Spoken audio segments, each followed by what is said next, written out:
ரொம்ப சோகமா இருக்கிறத பார்த்த யமுனா நிவின் கிட்ட போய் பேசுறாங்க. என்ன நிவின், என்னாச்சு? எதை பத்தி கவலைப்படுறீங்க?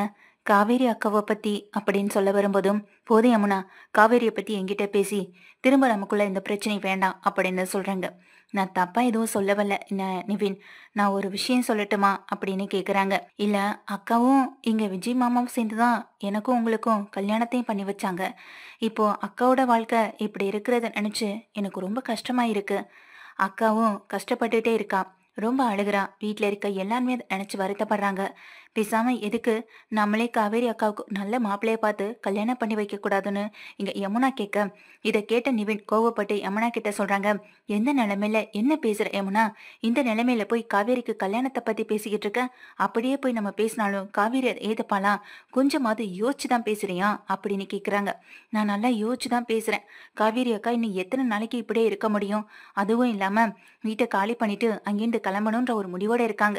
இந்த நேரத்துல நம்ம எப்படியாவது காவேரி அக்கா கிட்ட பேசி இங்க விஜய் மாமாவை மறக்கிற அளவுக்கு நம்ம ஏதாவது ஒண்ணு செய்யணும் அப்படின்னு சொல்ல, இங்க பாருங்க நிவின், எனக்காக நீங்க இதை செஞ்சுதான் ஆகணும். எனக்காக இல்லைனாலும் எங்க குமரன் மாமாவுக்காக, நீங்க உயர்வா நினைக்கிற எங்க குடும்பத்துக்காக இதை நீங்க செஞ்சுதான் ஆகணும் நிவின் அப்படின்னு சொல்லிடுறாங்க. இதை கேட்டு நிவின் கோவப்பட்டு அமைதியா இங்கிருந்து வெளியில கிளம்பி போக, காவேரி அக்கா கல்யாணம் நடந்தா மட்டும்தான் நிவின் அந்த நினைவுகள்ல இருந்து வெளியே வருவான் நினைச்சு இங்க யமுனாவும் யோசிக்கிறாங்க. அடுத்த நாள் வீட்டுக்கு போறாங்க தான் அம்மா கிட்ட பேசுறதுக்காக. அப்போ வீட்ல எல்லாரும் இருக்கிற நேரம் நிவினும் வெளியில வந்து உட்கார்ந்திருக்க, உள்ள போற யமுனா இங்க அக்காவையும் பார்த்துக்கிட்டு தன்னுடைய அம்மா அக்கான்னு எல்லார்கிட்டையும் பேசுறாங்க. அம்மா, நான் ஒரு விஷயம் சொல்லணும், அதுக்காக தான் வந்தேன்னு சொல்ல. என்ன விஷயம் யமுனா அப்படின்னு கேக்குறாங்க. இல்லக்கா, எப்படி இருந்தாலும் இன்னும் எத்தனை நாளைக்கு காவேரி அக்கா தனியா இருக்க முடியும்? அது மட்டும் இல்லாம பணத்தை வாங்கிக்கிட்டு தான் கல்யாணம் பண்ணி வச்சோன்னு நம்ம ஊர்க்காரவங்களுக்கு தெரிஞ்சதுன்னா ரொம்ப அசிங்கமா போயிடும்ல. அக்காவுக்குன்னு ஒரு நல்ல வாழ்க்கை துணை அமைச்சு கொடுத்தா தானே அவ வாழ்க்கையில நிம்மதியாவும் சந்தோஷமாவும் இருப்பான். அதுக்காக தான் அக்கா இங்க நம்ம காவேரி அக்காவுக்கு கல்யாணத்தை பண்ணி வச்சிடலான்னு நானும் அவரும் அதை பத்தி பேசிக்கிட்டு இருந்தோம்னு சொல்ல, போதும் நிறுத்தடி அப்படிங்கிறாங்க எங்க கங்காவும். ஏன்க்கா நீ எதுக்கு கோவப்படுற?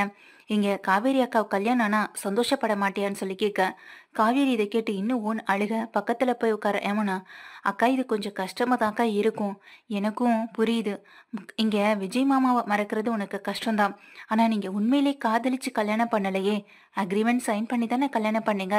ஈஸியா தூக்கி போட்டு கடந்து வந்துடலாம்க்கா அப்படின்னு சொல்றாங்க. இதை கேட்டுட்டு இங்க காவேரி எதுவுமே பேசாம அமைதியாவே உட்கார்ந்திருக்க. என்னக்கா நான் இவ்வளவு சொல்றேன் அமைதியா இருக்கேன். சரி, நீ இதை பத்தி எதுவுமே யோசிக்க வேணாம். அம்மாவும் வீட்ல இருக்க நாங்க எல்லாரும் சேர்ந்து முடிவெடுக்கிறோம் அப்படின்னு சொல்லி இங்க யமுனா பேசிக்கிட்டே இருக்காங்க. அப்போ சாரதாவும், என்னடி வீட்டுக்கு பெரிய மனுஷியா முடிவெடுக்கலாம் ஆரம்பிச்சிட்டேன்னு சொல்ல, இல்லம்மா காவேரி அக்காவுடைய வாழ்க்கைக்காக தான் சொல்ல வரும்போது, காவேரி நல்லா இருக்கணுன்றதுக்காக சரியா, இல்ல உன் புருஷன் இந்த பக்கம் சாஞ்சிடக்கூடாதுன்றதுக்காக நீ இதெல்லாம் சரியான்னு இங்க நேரடியாவே சாரதா கேட்க, இதை கேட்டுக்கிட்டு இருக்க இங்க யமுனா கோவப்பட்டு, என்ன நினைச்சிட்டு இருக்கம்மா காவேரி அக்கா மேல எனக்கு கொஞ்சம் கூட பாசமே இல்லை நினைச்சு நீ பேசிக்கிட்டு இருக்கியா அப்படின்னு கோவப்பட்டு கேட்கவும் செய்றாங்க. நான் சொல்ல வரதே நீ புரிஞ்சுக்க மாட்டல அப்படின்னு சொல்லவும் செய்ய, இங்க கங்காவும் ஏற்கனவே உன்னை பத்தி நாங்க புரிஞ்சுக்கிட்டோண்டேன்னு சொல்ல, யமுனா எதுவுமே பேசாம அமைதியா இருக்க, உள்ள வர நிவின், நான் ஒரு விஷயத்த பத்தி பேசணும் அப்படிங்கிறாங்க. காவேரி இங்க வா அப்படின்னு நிவின் கூப்பிட, காவேரிக்கு என்ன பேசுறது என்ன பண்றதுன்னு தெரியல. அங்கிருந்து கிளம்பி பக்கத்துல வராங்க. இங்க யமுனாவுக்கு ரொம்ப பயமும் பதட்டமும் அதிகமாகுது. இங்க நிவின் என்ன சொல்ல போறாரு அப்படின்னு தெரியாம இங்க தயங்கி நின்றுட்டு இருக்காங்க. யமுனா நேத்து என்கிட்ட ஒரு விஷயம் சொல்லும் போதுதான் நானும் யோசிச்சேன். இந்த வீட்ல நானும் முடிவு எடுக்கலாம்ல அத்தை அப்படின்னு சொல்லி கேட்க, எப்படி மாப்பிள நான் அந்த உரிமையை இல்லைன்னு சொல்ல முடியும்? நீங்க யமுனாவை கல்யாணம் பண்ணவரு எனக்கு மாப்பிள, இந்த வீட்டுக்கு மாப்பிள. அப்படி இருக்கப்போ நீங்க முடிவெடுக்கிறதுல நான் எதுவும் சொல்ல போறதில்லன்னு சொல்றாங்க. குமரண்ண இங்க வாங்க அப்படின்னு சொல்லி உள்ள கூப்பிட, என்னடா நிவின்னு சொல்லிட்டு உள்ள வராங்க எங்க குமரனும். எல்லார்கிட்டையும் நான் ஒரு விஷயத்த தெளிவுபடுத்தி தான் ஆகணும். எனக்கும் இங்க யமுனாவுக்கும் அவசர அவசரமா விஜய் தான் கல்யாண ஏற்பாட்டை பண்ணினாரு. என்கிட்ட விஜய் வந்து தனியா சில விஷயங்கள சொன்னாரு. முதல்ல இங்க என்னைய வெயிட் பண்ண சொன்னதும் அவர்தான். அதுக்கு பிறகு எனக்கு காவேரிய கூட சந்தோஷமா வாழணும், நானும் அவளும் புருஷ முண்டாட்டியா கூட வாழ ஆரம்பிச்சிட்டோம். இதுக்கப்புறம் என் வாழ்க்கையில நீ குறுக்க வரக்கூடாதுன்னு சொல்லி என்னைய வந்து வான் பண்ணிட்டு போனதும் அவர்தான். எங்க நான் திரும்ப காவேரி வாழ்க்கையில வந்துடுவனோ அப்படின்ற ஒரு பயத்துலதான் அவசர அவசரமா கல்யாண ஏற்பாட்டை பண்ணி எனக்கும் யமுனாவுக்கும் கல்யாணத்தையும் நடத்தி முடிச்சாரு. இதெல்லாம் எங்க நான் உங்க வாழ்க்கையில வந்துருவனோன்ற ஒரு பயத்துலதான். இது எதையுமே உங்ககிட்ட நான் இதுவரைக்கும் சொல்லல. நானும் அவர் மேல ஒரு கோவத்துல தான் இருந்தேன். இப்ப நடக்கிற பிரச்சனைகள்லாம் பார்க்கும்போது இது சொல்லாம மறைக்கிறது தவறுன்னு தான் எனக்கும் தோணுச்சு. யமுனா சொன்ன விஷயத்த வச்சு யோசிச்சு பார்க்கும்போதுதான் இங்க காவேரி விஜய் 2 பேருமே ஏதோ ஒரு சுச்சுவேஷனால பிரிஞ்சிருக்காங்க.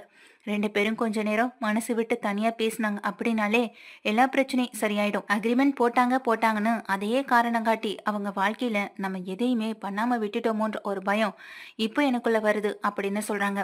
டேய் என்னடா நிவின் சொல்ற அப்படின்னு கேக்குறப்போ, அன்னைக்கு கூட ஹாஸ்பிட்டல்ல பார்த்தலன்னு எங்க விஜய் காவேரியை பத்தி எப்படி உயர்வா பேசிக்கிட்டு இருந்தாருன்னு சொல்ல, அதெல்லாம் நடிப்புடா நிவின் சொல்றாங்க.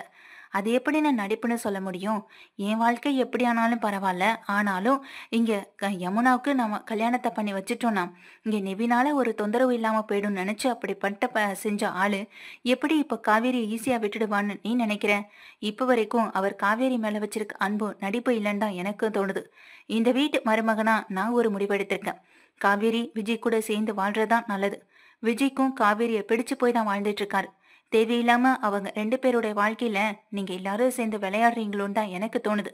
காவேரிய மனசு விட்டு பேசுறதுக்கும் நீங்க இடம் கொடுக்க மாட்டீங்க.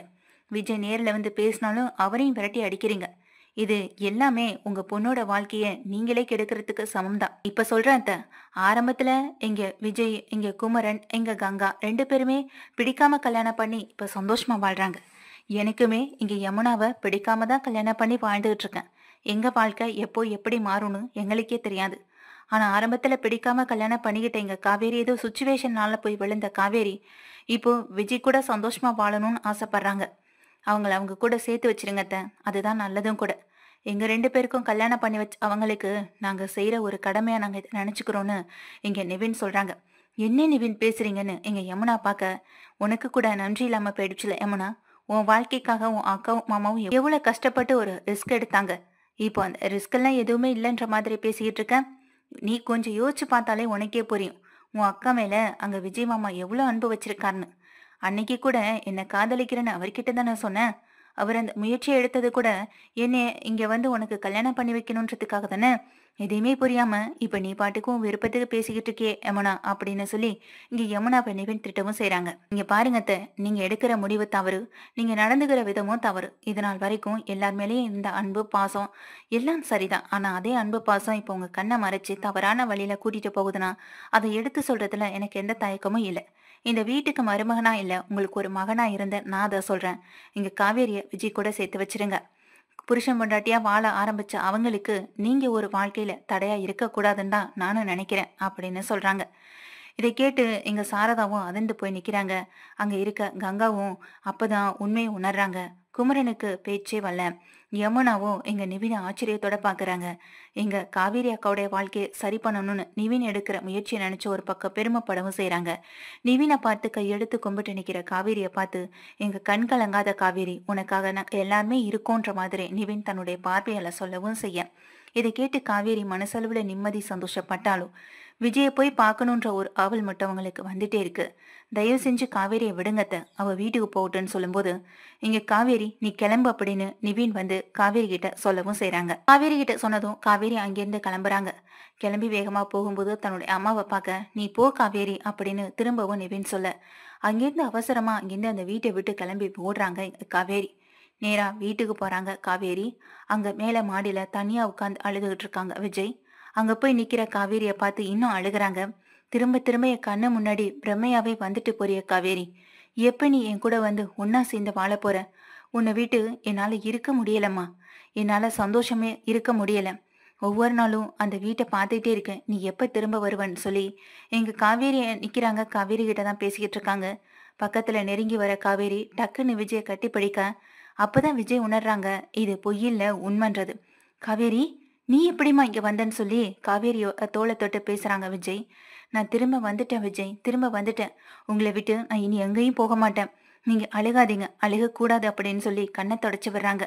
அப்பதான் மேல இங்க ராகினி வெண்ணிலாவை கூட்டிட்டு வராங்க. தனியா இருக்க விஜய் கிட்ட போய் நீ இறந்தனா அவன் மனசு மாறும்னு சொல்லி வெண்ணிலாவை கூட்டிட்டு மேல மாடிக்கு வர ராகினிக்கு அதிர்ச்சியா இருக்கு இங்க நடக்கிற விஷயம். காவேரியை கட்டி பிடிச்சு அழுதுட்டு இருக்காங்க எங்க விஜயும். இதை பார்த்த வெண்ணிலா அதிர்ச்சியாக, விஜய் பக்கத்துல வர எங்க ராகினி, என்ன விஜய் பண்ணிட்டு இருக்கீங்க? அவதான் அக்ரிமெண்ட் முடிஞ்சு போயிட்டால, அப்புறம் அவளை தூக்கி போட்டுட்டு இருக்கிறத விட்டு திரும்ப அவ கூட சந்தோஷமா வாழணும்னு இப்போ அவளை கூட்டி வச்சு கொஞ்சிட்டு இருக்கீங்கன்னு சொல்ல பல்லான்னு ஒரு அறைய ராகினிக்கு விடுறாங்க. எங்க வாழ்க்கையில குறுக்க வராதன்னு சொல்லிட்டு இவன் ஏன் பொண்டாட்டி உன்னைய நான் இந்த வீட்டுல பாவப்பட்டு இறக்கப்பட்டு தான் வச்சிட்டு இருக்கேன். அந்த பாவத்தையும் இறக்கத்தையும் சம்பாதிச்சுட்டு இந்த நாளைக்கு இங்க எத்தனை நாள் இருக்க முடியும் அப்படின்லாம் எனக்கு தெரியாது. எப்ப வேணாலும் உன்னை வீட்டை விட்டு என்னால வெளியில பெரட்ட முடியும். அதை முதல்ல ஞாபகம் வச்சுக்கோ. இந்த வெண்ணிலாவை அப்புறம் எதுக்கு கூட்டிட்டு வந்தீங்கன்னு சொல்லி கேட்க, என் லைஃப்ல நீ குறுக்க வராதன்னு சொல்லிட்டேன். நீ வெண்ணிலாவை கூட்டிட்டு வந்ததுக்கு பிறகுதான் என் லைஃப்ல பெரிய பிரச்சனையே வந்தது. வெண்ணிலா இல்லாம நான் சந்தோஷமா தான் இருந்தேன். இங்க பாரு வெண்ணிலா, உனக்கு குணமாகறதுக்காக மட்டும்தான் நான் இங்க கூட்டியாந்து வச்சிருக்கேன். மத்தபடி உன் மேல எனக்கு எந்த வித அஃபெக்ஷனும் கிடையாது அப்படின்னு சொல்றாங்க. வெண்ணிலா இதை கேட்டு அழுதுகிட்டே கீழே ஓடி போக, இங்க ராகினி அறையை வாங்கிக்கிட்டு கன்னத்துல கையை வச்சபடி அங்கிருந்து போக, நீ வா காவேரின்னு சொல்லி காவேரி இன்னமும் இருக்க அணைச்சபடி அமைதியாவே நின்னு எங்க விஜய் பேசிக்கிட்டே இருக்காங்க காவேரி கிட்ட. காவேரியும் இதனால ரொம்ப ரொம்ப ரொம்ப ரொம்ப சந்தோஷமா இருக்காங்க. உங்க அம்மா எப்படி விட்டாங்கன்னு சொல்ல எல்லாம் நிவினாலதான். நிவின் வந்து பேசினதுனால தான் அம்மா என்னை விட்டாங்கன்னு சொல்லும்போது, இப்ப தெரியுதா அத்தை, அங்க விஜயும் காவேரியும் எப்படி இருக்காங்கன்னு. இனிமே அவங்க லைஃப் சந்தோஷமா தான் இருக்கும் அப்படின்னு நிவின் அங்க கீழே நின்று மேல மாடியில நின்று பேசிக்கிட்டு இருக்க விஜயும் காவேரியும் பார்த்து சொல்லிட்டு வாயமுனா கிளம்பலான்னு சொல்லிட்டு போக, எங்க அப்பதான் தான் தவற உணர்ந்து சாரதா அங்க விஜயும் காவேரியும் பார்த்து மனசளவுல மன்னிப்பு கேட்டுக்கிட்டு அமைதியா நின்று பார்த்துக்கிட்டே இருக்காங்க. விஜய் காவேரியை கூட்டிட்டு உள்ளேயும் போறாங்க. இங்க ராகினி அசிங்கப்பட்டு கீழேயும் போறாங்க.